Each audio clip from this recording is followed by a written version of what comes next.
Hello, everyone. I say everyone. Welcome. Hello, Shan. Hello, Connor. Hello, Mitchell. Hello, folks, and welcome to Friday. I'm not sure how many weeks it's been.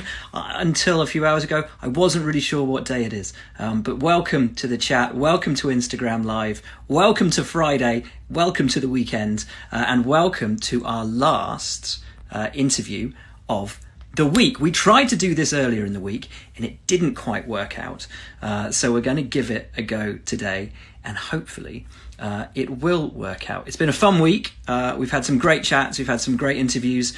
We want all of your questions coming in today for the birthday boy, who hopefully will be along in a minute. We have done the test run.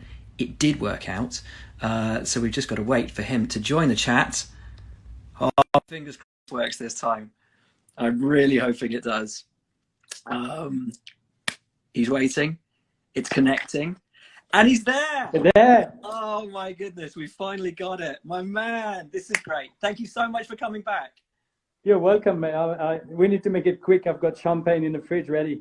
Well, I mean, you say you've got champagne in the fridge, but we couldn't let it go, obviously, without saying, I was all backwards, but happy birthday. Cool. I've even made some cake. Oh, lovely. Do you want to blow the candle out? 1, 3, 2, 1. 2, 3. Oh, did you make a wish? Whoa, dear. Yes. That we Okay. start. Oh, I shouldn't say it, but that we start the season Don't rather say it, earlier than later. It won't come true. It will. I'm It's quite good. jealous of you. It's good birthday cake. Good. It's very good birthday cake. Happy birthday. What have you been Thank doing? you. What have you been doing for your birthday? Not much, just a little bit of sport, keeping fit and playing with the kids and hitting cake, obviously. And yeah, I mean, it's not an easy time for anyone, but also I'm really grateful that I get to spend so much time with the kids. I think they're having the best time of their life.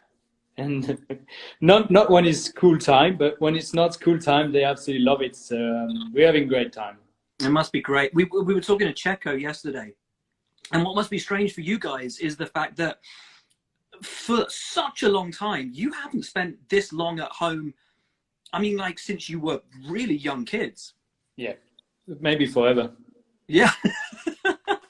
But does that feel kind of odd, or does it actually feel really nice to be able to, as you say, spend time with the kids and with the missus and just kind of like chill with your family? Yeah, it gives you a taste of when you retire, what it's going to be like, I mean, there are some really good stuff. But also everything I normally don't like the jet lag, the travel, the long time in the plane, I kind of miss it.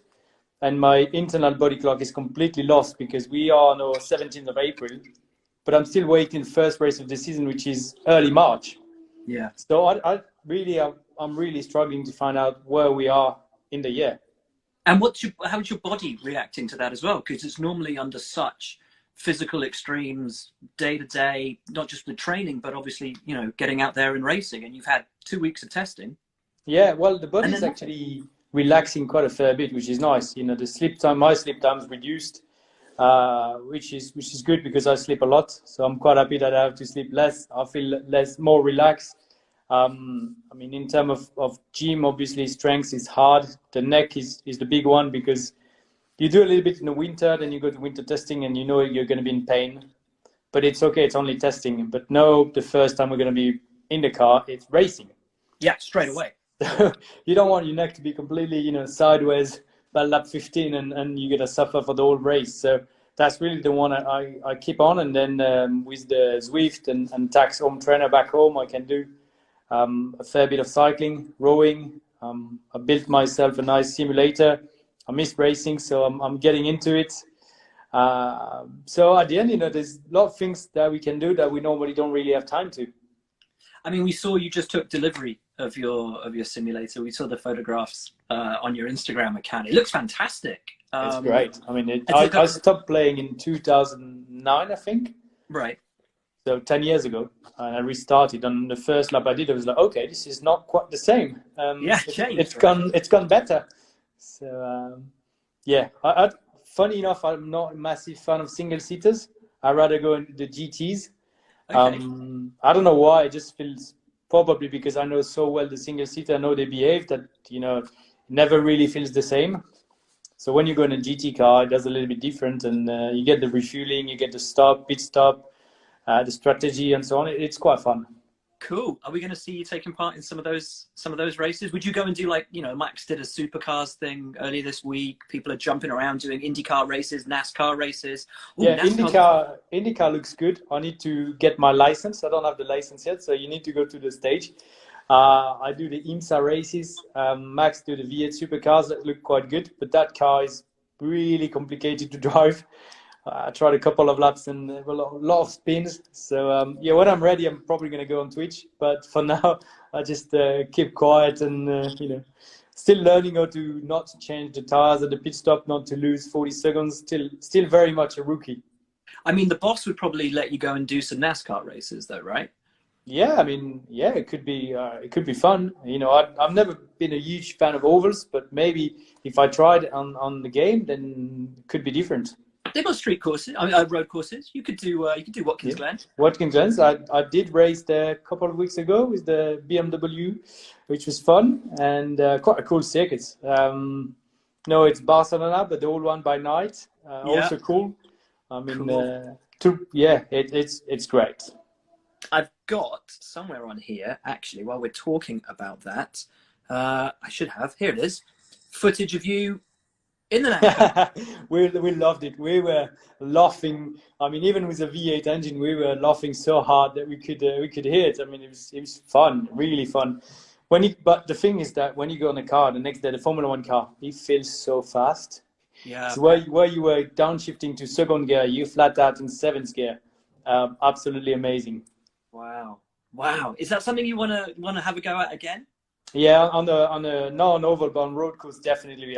You can understand the fun. You know, at the end of the straight line, we're braking like at 270 meters to get to the corner, and you fourth, then third, second, third gear. You come with the Formula One car and you brake at 90 meters, and it's like boom, boom, boom, boom, boom. So very, very different, but I'm sure races can be so fun. Amazing. We've had some great videos also of you at home doing your training as well. What is it difficult to keep in a rhythm, or do you just have to have like your schedule written out, stick to it every day? Well, yeah, we do have a schedule that we follow. It's I must say the gym is getting a bit boring because it's always kind of the same exercise. But we've got some nice challenge. You know, I didn't know about the Sally up and Sally down, or bring Sally up, bring Sally down. Oh, that, yeah. Yeah. Well, that's not good. I was in pain for at least 4 days. And then the worst is that the music stays in your head also all night long. Oh man. But so those kind of things, they're funny. They're different from what we normally do, you know. But obviously, I kind of miss the equipment, and I never really wanted to have a gym at home because I go to the gym as my office, and then I come back home and it's relaxing. But no, I kind of wish I had a gym at home. Well, yeah, this is the thing. The one thing you do have at home, though, is your other office at home now, which is your sim. We've got the video of you putting that together. Is that quite? Have you had to sort of find a room for it? Is it? Oh, well, I mean, you've got your kids in there already. Are you training them up for the future? And my Dyson, I bought a Dyson. That wasn't, you know, that's gone south. Cleaned the whole house. I think there's nothing left to be cleaned. So it's time we go back to racing. But no, it's been. I mean, as I say, it's in every difficult time or every situation, there's always positive and negatives, and I like to look at the positives. And you know, I've been spending a lot of time home and doing fun stuff, and obviously, I mean, I'm not saying I'm not ready to go racing, but I'm saying it's pretty fun also. No, absolutely. And you're a great chef as well. How have you found, you know, having to cook under these conditions and go shopping for food under these? Do you have like meal plans worked out? Well, this is a little bit more tricky because obviously the shopping is a little bit, you know, we are very careful. So going shopping is not like you can go to the market and look around and see what are the products and then choose the one you want. You kind of go there wearing mask and gloves, and then you pick up things that are essential and come back home and cook it. And I must be fair to Marion. She has been taking over the kitchen and she's getting really good. So she actually enjoys it, and she's cooking right now my birthday meal. She did my birthday cake early afternoon. Nice. Yeah, so she's really loving it, and she's doing a great job. So I'm not complaining, you know. No, It's of good course. fun. You guys have a cookbook, right? Yeah, we have a cookbook that we produced a couple of years ago. At the time, Marion didn't cook at all. She did all the writing of the book, and I did the cooking. If we were doing a new one, she would cook and she would write, because I can't write. So she would have the full job. Excellent. Let's take some questions from the fans. We've got lots of questions coming in. I want to start though by asking you about sort of your social media presence, because you get an awful lot of crap from people, and you seem to take it really well, and you engage with it, and you respond to it, and I think it's really easy for any of us online and on the internet to get quite hurt by things that people who don't know you and can say some really horrible, hurtful things. How do you deal with it? How do you keep calm and actually respond and react to it? Well, you know, I've been through different phases. Sometimes I was watching it and it was painful, so I didn't stop watching it. And then, you know what, I got to a point where I said, oh, you know what, I know exactly what I'm doing. I know what I've been achieving in Formula One. I know what I've been achieving in my life. And if those guys decide that they'll take they'll be harsh on me, I could reply in a funny way. You know, I think those guys, yes, they have the right to have their own point of view, which I truly accept. Sometimes the saying is not as good as you would like it to be, or as polite or respectful, but I think it's also the part of social media, and I'm kind of happy that either people like me or they don't like me, because if you have the charisma of an oyster, people won't care. But, yes. Okay, cool. So you'd rather have people feel a strong way one way or another than be nothing. Yeah, very much, and okay. And I quite like when people come and if it's in a good way, and they face you and they say, look, this is not good, then you can explain and you can talk. Obviously, if they say that you're a rubbish driver, what do you want to do? Well, great, you know, maybe I'm a rubbish driver, but I've done 160 Grand Prix, and if it was that bad, I mean, imagine how stupid are the team principal that are keeping me in the car. Well, yeah, I'm not going to put that to him. One of the questions is, what's it like having Gunther as your boss? It's good. I mean, we have a very straightforward relationship. So sometimes people are thinking, oh, what's going on with Gunther? Because, you know, he talks, but he talks the truth, and it's very open. It's very straightforward. He's always been looking after us when we had to. I think, you know, it's very rare in teams that they come out and they say, look, we should have listened to the drivers. They were right from the beginning. And we weren't. Also, I think last year they said we won't judge our driver because the car was so bad that we can't anyway. And it's the truth. It's the honest answer. But you don't really find it that often in that world. Yeah, no, very much. It must be sort of nice having that absolute level of, you know, there's no BS with him. There's no bullshit. It's just... No, I mean, if you've watched Drive to Survive season 2, you have had a little experience that we had in Silverstone in his office. And, did Kevin properly smash, like with the door properly smashed? It did. I mean, hey, good on him. Big balls. Yeah, I mean, it was not a good day generally. But when you put everything together, it's kind of understandable. It was kind of the only race where we were competitive on the long run on Friday, and then we had good hope and so on. You know, maybe if we had done the race, things would have gone south as they were very often last year. But we had hopes, and we didn't see if it was true or not. And then if you put all together, the stress, the pressure, the reach energy thing on, you can understand that it was a tough time to leave. Yeah. This is a nice question. Past or present, what is your favorite racing circuit? I love Suzuka. I absolutely love Suzuka, which is my number one. Spa-Francorchamps is another really good one in Europe. There are Macau. I love Macau. I mean, you couldn't do it in a Formula One car. It wouldn't fit. But such a great race circuit. Would it ever get around the hairpin at Macau? Do you reckon? No chance. Would it? No chance. It's far too wide, far too long. You would have to do a bit of reverse. It could be fun, but also messy. Oh, this is a nice one. Would it be important for you to beat Esteban and Pierre to be best Frenchmen on the grid? Well, I think I'm. A lot of people were thinking I was the only Frenchman for a long time, and people were thinking, "Oh, you must be not so happy that there's other Frenchmen and they could, steal a little bit the light." And I'm like, no, no, no. I'm actually super happy. They're young guys. I get on very well with Pierre, with Esteban. We have had our, small issues in the time, but we get on quite nice. And I'm happy that we have three drivers, one constructor, and one Grand Prix. So France is really well represented in Formula One. And worst case scenario, I can always say I'm Swiss. So that's true. That's true. So I can choose my, depending how it goes. Very true. Very true. This is a good one. What is the greatest challenge you face racing with K-Mag? Well, he's fast. I mean, he's really fast. So Kev is a tough teammate to beat. He's proper Vikings. He never let it go, which is amazing. I mean, I wasn't very happy with him before I was his teammate, but then when you're in the same team and he fights as hard as he can to bring points to the team, it's amazing. So we've had a little bit get together last year, but then we talked and we had just adapted the way we were racing each other. We had a different point of view. That was all, and we changed it, and I know it's pretty good.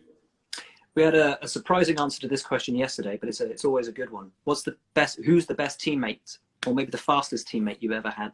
Well, that's a tough one for me. I started in Formula One next to Alonso, then I came back next to Raikkonen. Never easy. And I've had Kevin now. So yeah, I mean, really, really tough one. I learned a lot from Fernando and from Kimi. Kind of the same way, surprisingly. A lot of people are thinking, oh, what's the difference? They're very different. But the way they started FP1, it was looking at Sunday at 3 p.m. or 10 past 3 p.m. That was the only things that matter. And they wouldn't care if they were fast or slow in free practice. They were just setting up to get ready for the race. And when you're a youngster, you just want to be fast in every session. But then you learn about it and okay, this is the conditions we're having, but that's going to be on Sunday a little bit different. So let's change it and work around that. Interesting.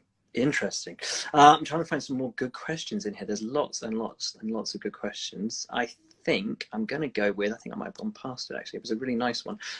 Do you think Haas will benefit from what are now 2022 change of regulations?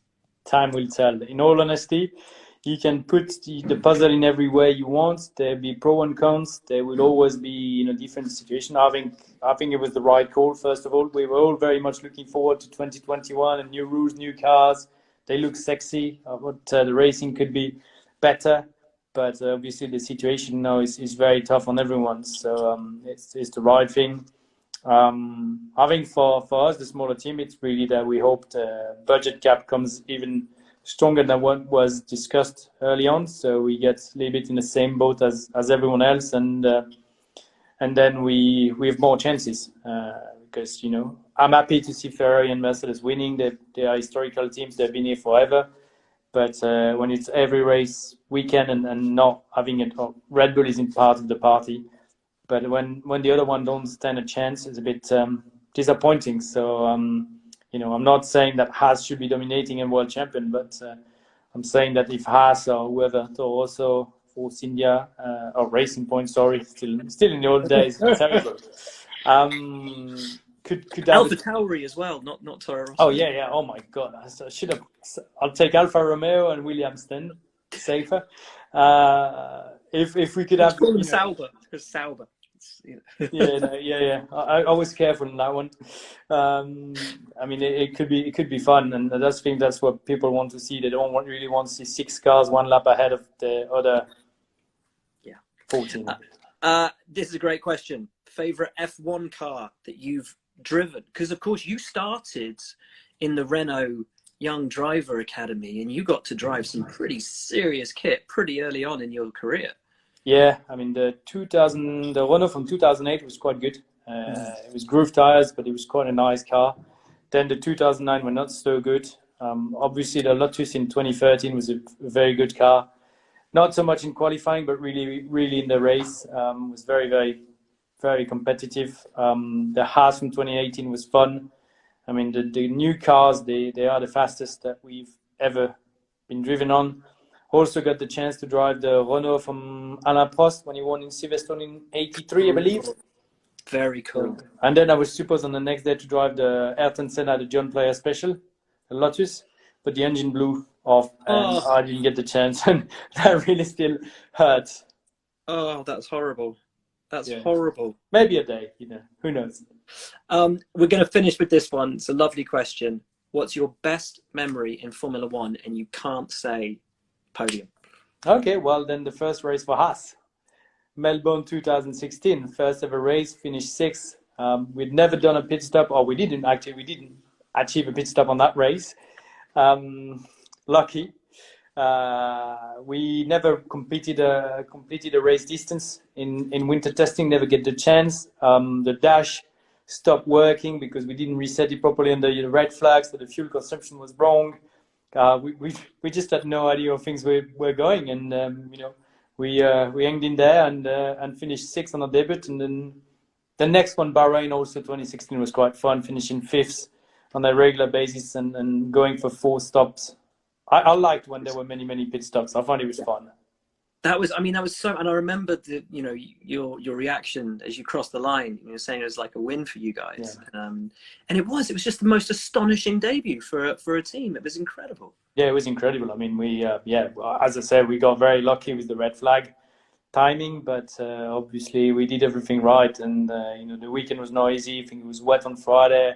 Then on Saturday morning, Ariento crashed into me on the pit lane, so we didn't do FP3. Went into qualifying, messed up the timing with that new quali format that was tried. Went dead last on the starting grid, and on the debut it wasn't that easy, but obviously finishing sixth was really big. Amazing. Well, Romain, thank you. You've been with us for 20 minutes and more now. I really appreciate you taking the time on your birthday. To come and talk. Hey, it's a good one to have. I'm happy, guys, and obviously I go back to my family now. But thanks everyone for the birthday wishes. I've been trying to reply during the day, and I think I'm gonna give up because I'm gonna spend the whole night if I do so. But thank you everyone, and good to see you, Will. Hope to see you soon in Real. Yeah, absolutely. And do you have a message for all your fans, for everyone out there, obviously under difficult times at the moment, under lockdown around the world, people going through some difficult times? Stay safe. Yes, stay safe. Hopefully you're healthy. Stay at home. I know it's not that easy, but more we do, better. Earlier we're gonna be out of that situation. Try to see the positives when you can, and do what you can that makes you feel better, and I'll be trying to make you laugh on social media when I can. I'll just give hard time to the people that don't like me. Perfect. Bon anniversaire. Merci. Love to the family. Take care, man, and hopefully we'll see you very, very soon. Stay safe. Bye-bye. Thanks, folks. See you soon.